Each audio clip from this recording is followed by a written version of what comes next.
Comment on passe du punk à Dieu et au secours catholique?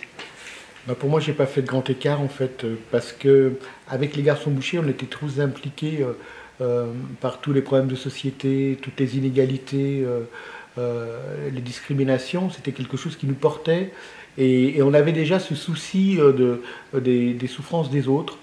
Mais évidemment, c'était dans un autre cadre. En chantant, en dénonçant des souffrances, on ne pose pas d'actes vraiment.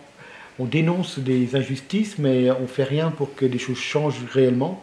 Et je chantais que là, derrière les mots, il y avait des actes à poser. Et donc, quelque part, quand j'ai accompagné mon épouse en fin de vie, j'étais dans l'acte concret de personne qui a besoin d'un accompagnement au quotidien. Et finalement, quand elle est partie, j'étais en manque d'amour, certes, mais j'étais en manque d'être utile à quelqu'un. J'étais dans un sentiment d'autodestruction. Hein. Je me brûlais la peau au fer rouge en faisant chauffer des couteaux sur les plaques chauffantes. Quand on arrive à faire des choses comme ça, c'est qu'il y a quelque chose qui ne va pas dans votre vie. Vous avez un mal-être. Et souvent, les jeunes se font des scarifications, des choses comme ça, parce que c'est une façon de crier au secours. Et moi, je ne disais rien à mes parents. Hein, je leur disais surtout pas que je me faisais du mal.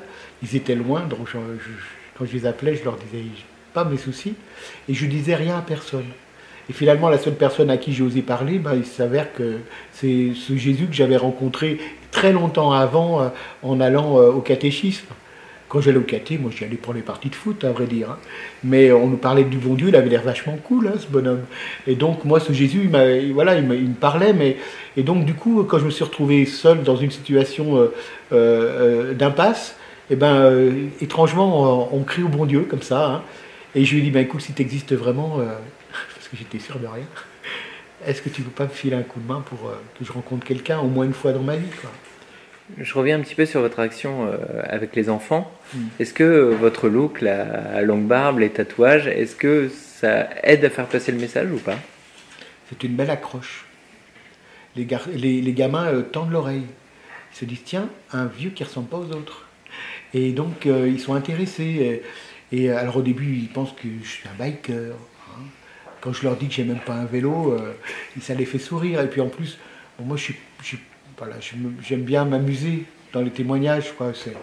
C'est pas parce que tu as eu des bosses que tu es triste. Quoi. Moi, j'aime bien rigoler. Hein. Donc, j'oublie pas de parler des anecdotes rigolotes. Quoi, parce que dans la vie, heureusement, on rigole aussi. Quoi. Et donc, ça les fait sourire.